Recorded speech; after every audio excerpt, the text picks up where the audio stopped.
I've always had my own style. Yes, she definitely had style. But in fashion merchandising at Sanford Brown, I learned how to make it a career from industry professionals like Miss Cooper, who was really supportive. Textiles, design, marketing, we teach real fashion skills and the business of fashion. I wanted a career in fashion, and Sanford Brown helped make it possible. Get started on your future career in fashion at Sanford Brown College. Call 877-751-9111 now for your Career Builder Career Guide. That's 877-751-9111. Hi, I'm Danny Ramos, and welcome back to Hispanic SpeakOut TV. As you know, we've been on the air on Bright House Cable for 14 years, bringing you news pertinent to the Hispanic community. And I'm here with Governor Rick Scott, who's joined us today to talk about some of the issues that are happening in Florida. Welcome, Governor. How are you? It's great to be here. It's wonderful to have you here. Congratulations on your show. Well, thank you. 14 years? 14 years, and we do it at a school, Sanford Brown University, and it's done by students. Isn't that great? So, yeah, and they get credit for the course, and then we take the finished product, which is edited here, and we take it over to Bright House, and they air it for us. That's great. So it's an all-win. Yep. It's fun to be with students, isn't it? It's great. It's great. It's great to be with young people, you know, because it's a very creative process, you know. And they're optimistic. And yeah. Nice thing about our state, there's jobs here. We have 270,000 job openings, so you can get jobs in our state. I know. Tell us a little bit about the job situation that's going on here, because the economy is said to be having some difficulty. So tell us how Florida is doing with the economy. The 4 years before I became governor, the state lost 832,000 jobs. Now, I grew up in a family that was very poor. I remember my father lost... Now, was that when Chris was governor, or was that going... Okay. Yeah. When Chris was governor, the state lost 832,000 jobs. Think about how many people were losing their house, their car. I remember my dad's face when he lost the only family car we have. So that was a big problem for a lot of families. But I came in with a plan to get us to 700,000 jobs over 7 years. In 3 years and 4 months, we've added 600,000 jobs. We have 270,000 job openings in the state right now. We have more companies all the time growing here, expanding here, moving here. Some big companies like Amazon and Hertz and Northrop Grumman, Verizon, AT&T, Lockheed Martin. So it's exciting what's going on. People, a lot of people are coming to our state. A lot of people from Puerto Rico are coming to our state, which is fun. And what about small jobs, a small business owner? You know, they're going through a lot of trauma now. Sure. What's the state doing to help the small business owner? Right. Well, according to the Florida Chamber, 80% of the jobs in our state are with small businesses. So what we've done, we've cut taxes 40 times. We've cut nearly 3,000 regulations. And this is all within your administration, these cuts? Just in the last 3 years, we've cut taxes 40 times. Just this year, we cut $500 million of taxes. $400 million of that was a tax that Charlie Crist increased when you register a motor vehicle. We've also cut nearly 3,000 regulations. We've streamlined the permitting. So if you're a small business, it's easier for you to succeed. Under Crist, the state lost I think it was like 28,000 small businesses closed their doors. Now we have people growing, and we still have work to do. I have a plan that I'm working on right now for small businesses. One is, did you know that Charles Lindbergh crossed the Atlantic in 1927 to get a prize? You know that? Yeah. He did, $25,000. I want to do some prizes for things that are important to us. Water quality, water supply. Somebody can solve these big problems for our state, they're going to get a prize. I want to have business plan competitions at our state colleges and our universities. So we recruit more small businesses and more people that want to invest in those small businesses. I want to cut their fees some more. I want to do more global trade. We've made over a $640 million investment in our ports, and now what's happening is manufacturers are moving here. We have more global trade. We should be the capital for trade. And under Crist, the state lost 150,000 trade jobs. We've added 120,000 trade jobs. That's great. Let's jump to the concept of education. That's a big priority for Hispanics. So where are we? I know that Florida was in terrible condition previously when it came to our position of education in the United States. I think we were one of the, I don't remember the exact number, but we were at the back end of education in the United States. We're not now. Okay. So here's where we are. We've increased the funding $1 billion a year, $1 billion a year. This year, over $300 million increase. This is the highest funding for K-12 education in the history of the state. Our fourth graders are #2 in the world in reading, #2 in the world. Hispanic students now have the highest graduation rates in the United States in Florida. The National Council for Teacher Quality says we have the most effective teachers. Our state colleges are perceived to be the best in the country. Now, if you're a Gator fan, The University of Florida is the 14th best academic public university in the country. Their women's softball team just won the national championship. If you're a Seminole, they've got a great football team, national champions, but also about the 40th best public university. And UCF and USF are all doing well. So we are. That's one of the reasons why we're getting jobs. You know, the way out of poverty. I remember my mom's stories. She said, "Look, we don't have any money. Get a job, do really well in school, go to church, be an Eagle Scout." That was the 4 things she wanted. And so the way out of poverty is a good education. One of the issues in the Hispanic community, one of the prime issues in the Hispanic community is STEM. And Hispanics have been traditionally behind in the technologies. They've always gravitated towards social service work and that kind of thing. What are we doing with the concept of STEM? Absolutely. It's a big opportunity. Science, technology, engineering, and math. There's so many jobs. Northrop Grumman just in the last, I think, 12 months added 1,700 jobs now in engineering, things like that. But we have a lot of STEM jobs opening in our state. So what we've done is we've gone to our universities and said, we are going to give you more money if you do a better job in certain areas, or the areas we care about. What's it cost per degree? Think about it. It's gotten so much more expensive than when I went to school. All right. 2, do you get a job when you walk out? And 3, do you make more money? Those are the things most of us thought about when we went to higher ed. And so what that's promoting is more STEM. We're adding more STEM buildings around our colleges and universities. The example, I was at University of Florida yesterday, and they have a new chemistry building that's being built because we're focused. The future, so many jobs are going to be tied to science, technology, engineering, and math. This is exciting. Yeah, that's the way the world is going. Yeah. Let's talk a little bit about medical marijuana. Okay.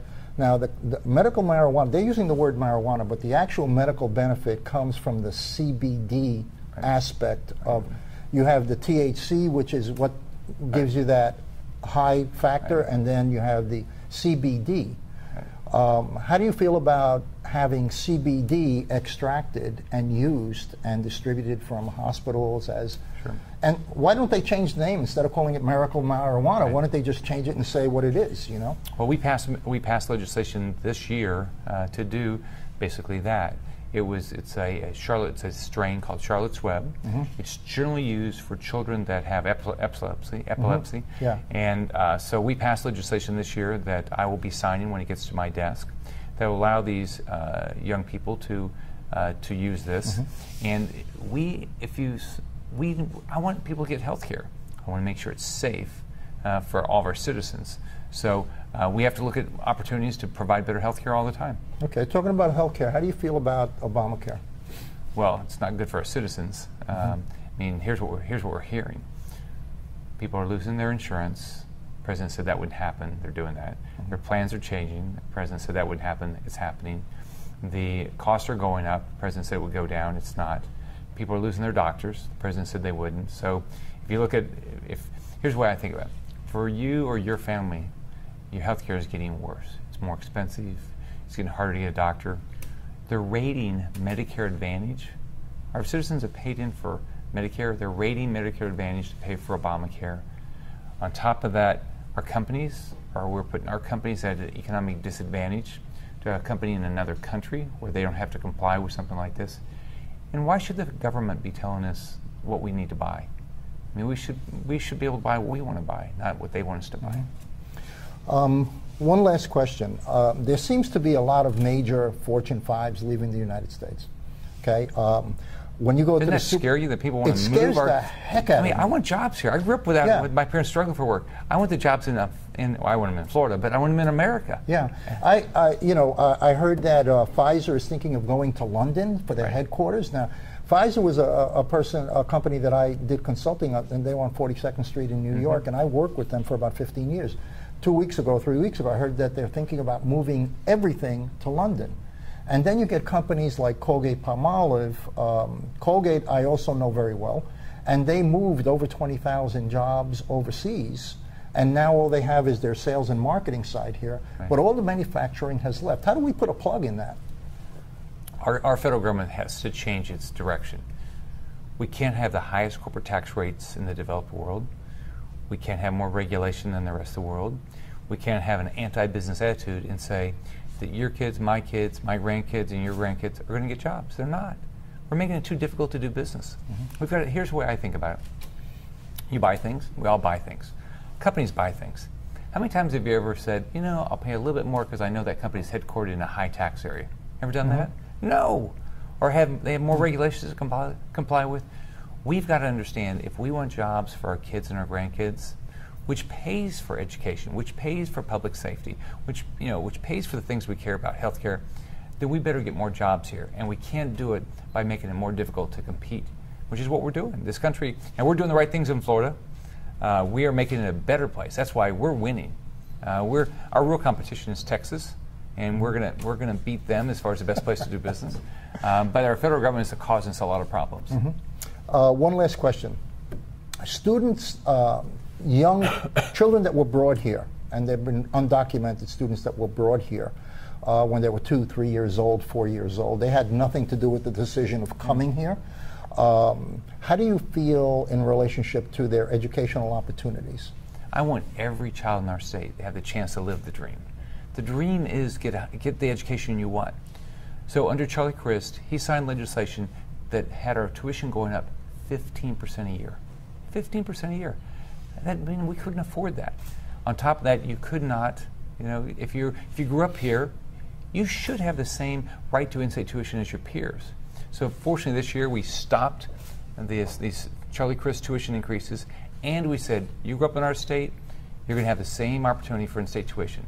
I want people to think that whatever country they come from, whatever family, whatever their zip code, you've got a shot at the American dream in Florida better than any place in the world. Okay. Well, that concludes our interview with the governor. We want to thank you very much for being with us, Governor. Thank you so much. Thank you very much. Congratulations on your show. Yeah, you know, it's a lot of fun. We've been doing it for a long time, and it's an all-win situation because it's done by students, and then Bright House cooperates with us by airing the show. And evidently it's been successful because we're very highly rated, and it's a win-win. That's great. And that's what we're looking for in the state of Florida, win-win. Yeah. We want everybody to have the shot at the dream. Exactly. Thank you so much, Governor. Thank you very much. Thank you. Thank you. We'll be right back. We're in hard times, and some of us are going to need a lawyer. And if you need a lawyer, don't just react to a TV commercial. Get a copy of the Lawyers Consumer Directory, which is available absolutely free of charge at any 7-Eleven store throughout Central Florida. The Lawyers Consumer Directory is going to give you real hardcore knowledge on how to hire a lawyer and a lot of information on issues like bankruptcy, foreclosure, and more. Get the Lawyers Consumer Directory. It's absolutely free of charge at any 7-Eleven throughout Central Florida. Hi, I'm Danny Ramos, and welcome back to Hispanic SpeakOut TV, brought to you every single week, Tuesday night, 9:30 p.m. for the past 14 years on Bright House Cable. And we're here with Jason Henry, who's one of our co-hosts here on the show, who appears on a regular basis. And we're with? Mauden Morel. Mauden Morel. It sounds like a movie name. I know, right? Where did you get that from? Was that, you had your name changed or something? No, not at all. Actually, my father was in love with Maureen O'Hara. But because really, I'm I was Spanish, in love with her too. Yeah, because I was, you know, I'm Hispanic. Not anymore though, because I saw her on TV last week. It's not my typical date. That love died. But my mom figured, no. En español, Mauden, not Maureen. Mauden? Mauden. Yes. Okay. And you're from Core Centers, right? Correct, yes. Okay, and you are in charge of what at Core Centers? Oh, everything. Actually, I'm the clinical director of the Core Centers. And we are a substance abuse, addictions, treatment facility. Okay. But we are specializing in the Hispanic community. So, when did this organization actually start? How did it get off the ground? Give us the history. The history, very simple. I am the co-founder. There's 3 of us. I was a social worker. I worked on the streets, and I was working with juvies. And I was working with them, trying to get them off the streets, not in the nicer neighborhoods in Miami. And I figured that, you know, I want to work with the parents, because maybe if we can impact the parents, maybe we can have a trickle-down effect and help the children. So let's help the children by helping the parents. And then I met Stuart Goffman. He's our CEO, and you know, just started talking, and I said, you know, I'm very passionate about this, and he's like, I'm very passionate about it. How about we do this for the Hispanic community? We started researching, and even though we have programs that teach in Spanish, no program offers a culturally based curriculum. and that's what we're offering, because we are Hispanics and our culture sometimes dictates who we are, and we wanted to make sure that in that treatment we include the family, la familia, respeto, and those cultural values that makes us who we are. So that was my question, is why Hispanics? You explained it a little bit based off of your culture and your background, but did you see something in the Hispanic community that you thought this is something that's missing that we need to provide? It was very difficult to have them reach out to say that we have a problem. As a social worker, I felt that it was very hard to penetrate the community, because what happens in the house stays in the house, and no le vayas a contar, you know, don't tell your problems to no psychologist, no social worker, because we're going to get into trouble. And, you know, we try to break that mentality and actually say that the macho thing, you know, is to ask for help. So we've been working with the families and trying to educate them, because substance abuse, it's plaguing, you know, our culture and our society. So, I mean, what about, or I should frame it this way, what is something that you see on a regular basis at your center? What is something that's afflicting the Hispanic community that you think is? We see that the family involvement in our culture, there's a lot of drinking that is accepted. A lot of the festivities revolve around. There's also a lot of, you know, drinking and eating. So everything revolves around that, and sometimes a person may have a problem with alcohol and not realize that they have a problem, and not see that maybe drinking X amount of drinks in a particular day, it signifies that I have a problem. So, you know, we see a lot of that. We see a lot of, when you bring one patient, the whole family wants to be involved. And, you know, unfortunately, when we go to some treatment centers, it's very self-centered. And it doesn't include the family unless the person is willing. So we try to make the family part of the treatment, because it takes a family, you know, a village to raise a kid, but it also takes a village to get somebody out of addiction. Is that approach more successful than the focusing specifically on the individual? Yes, because the person has to go back to the family, has to go back to that wife, has to go back to the children, has to go back to work. So we need to make the family ready to receive the person. Yes, we need to help the person, but we need to help those around them, because it is a domino effect. When one person is suffering from either an addiction or a mental illness, it's going to take the whole family down. Sure. Okay. We can keep going. We I can like keep this. going. This is a pretty good conversation. Yeah. Now, You know, let me go a little bit. You talked about alcohol, right? Yes. What about drugs? What about cocaine? What about everything? We see a lot of. It's funny because we fluctuate. Sometimes we see, you know, a fluctuation of between 25 and 32. And then we'll have a concentration of patients within the ages. But then we'll have another, you know, concentrations of older. what is the concentration that you serve? In other words, let's look at the demographic profile. Is the demographic profile reflective of the geography, or is it skewed in one particular area more because that happens to be a problem in that community, in that sub-community? We see a lot right now of what they call the bars, the oxys, you know, the pills, you know, pharmacology, a lot of the synthetic drugs. We see a lot of that. And what community does that reflect? Is that average across the board, or is it reflected more in the Puerto Rican community or the Cuban community? Where it is across the board. Okay. And so it's reflective proportionately based upon demographics? Yes. Okay. We see an increasing trend right now in the, you know, Hispanics, and there's a lot of statistics, even, you know, and I don't even want to start even talking about suicide, but, you know, we've seen, you know, an increase within our community, but it's actually a problem that is across the board. They try to get tough on it from a legal standpoint, but it's still out there. Okay. You're serving the Hispanic community, Hispanics, you know, strategically, economically. Everybody. Where does the money come from to treat these people? We have, some people have private insurance, but we do have a scholarship available as well, and some people are self-pay. So we do want to provide an opportunity for everybody by at least offering one scholarship and these a are month. these people live at the facility? They live. We have an inpatient program, and we also have outpatient. Okay. But what's more important is that if the person is having a problem within their environment, in order for them to be successful, sometimes they need to, you know, detox, sometimes even from the family, and they have to be removed from person, place, and thing, which we call our PPT. We got to remove them, and we have to work with them. Within the facility, are they mixed in the housing situation between someone who's alcohol abuse versus someone who's drug abuse? No, we treat addiction as addiction because the addictive mind will I guess, function in very similar ways regardless of the addiction. So we treat them the same. We don't separate them. I mean, we do separate females from males.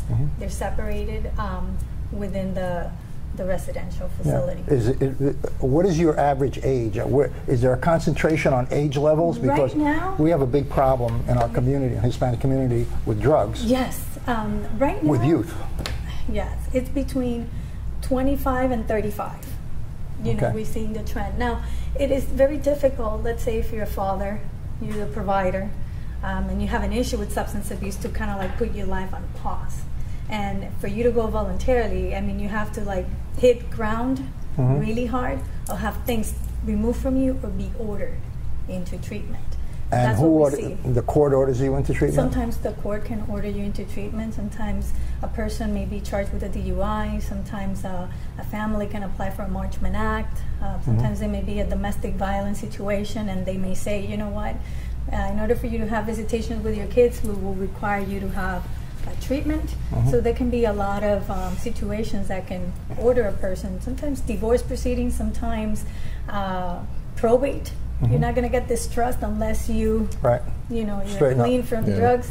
So, how are people finding out about the core centers? Like, what is your relationship, I guess, with the community? How do people know this is where I can come for assistance? Yes, we're very active in our community. We go to not only our local networkings, but we collaborate with the juvenile justice as well, because we want to focus on a population from 18 to 21. They're too young to be in an adult program, but they're too old to be in a juvie program, and then they kind of like get lost in the system. So we want to, you know, so they fall through the cracks. They fall through the cracks. Yeah. So we want to specialize. We go to the meetings from our government, the Broward Commission.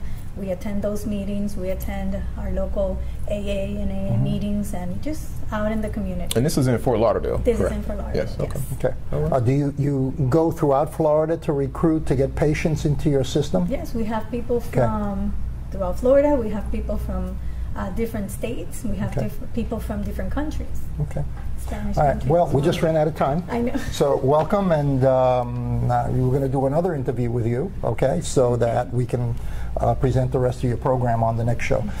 Don't go away. We're going to take a little break right now, and we'll be back in about 120 seconds. Before I became a graphic designer, I thought I only needed to master the software. The computer can only do so much. But at Sanford Brown, Ms. McCarthy helped me develop my eye for design. She even shared her own professional experiences. The adventures of a real-life graphic designer. Prepare for your future career as a graphic designer at Sanford Brown College. Call 877-918-6444 now for your Career Builder Career Guide. That's 877-918-6444. Hi, I'm Glenda Chauncey, and welcome tonight. We have a very special guest. Her name is Fiona Sitkin. Very special guest because she's definitely about women and successful women. So welcome to the show. How are you doing? Thank you so much. I'm very happy to be here. I'm very happy that you invited me. I came all the way from New Jersey to this famed show in Orlando, in Central Florida. Well, thank you. Thank you so much for joining us. Well, you do something very special, and it's American immigrant women leaders, women that have immigrated into this country that have become very successful. You had a book that came out called Transformational Diversity. Nice words. I like that. Yeah, that's the book. That's the book. That's the book. And in writing this book, you know, it's about American immigrant women leaders. And what was the goal and the major issues of this book? Well, the new book with a working title of Cracking the Code, How American Women Leaders Achieve Success Under Stress, is a totally new approach, but in a way, this is a continuation of the work that I was doing in transformational diversity and in my practice training and coaching in cultures and diversity.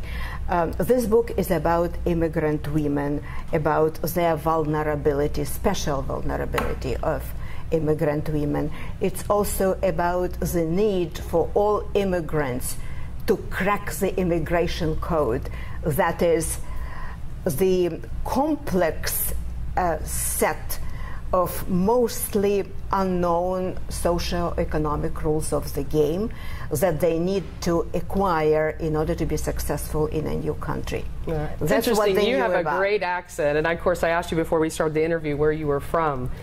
Yeah, originally. I am from Ukraine. Ever heard about this country? Yeah, we've heard about this now, country. yes. Yeah. Yeah. All the way about 20 years ago, I came as a Fulbright scholar in cross-cultural and translation studies, and then we stayed. That's very impressive to come here and write a book and out of your language into our language and make something really special for women.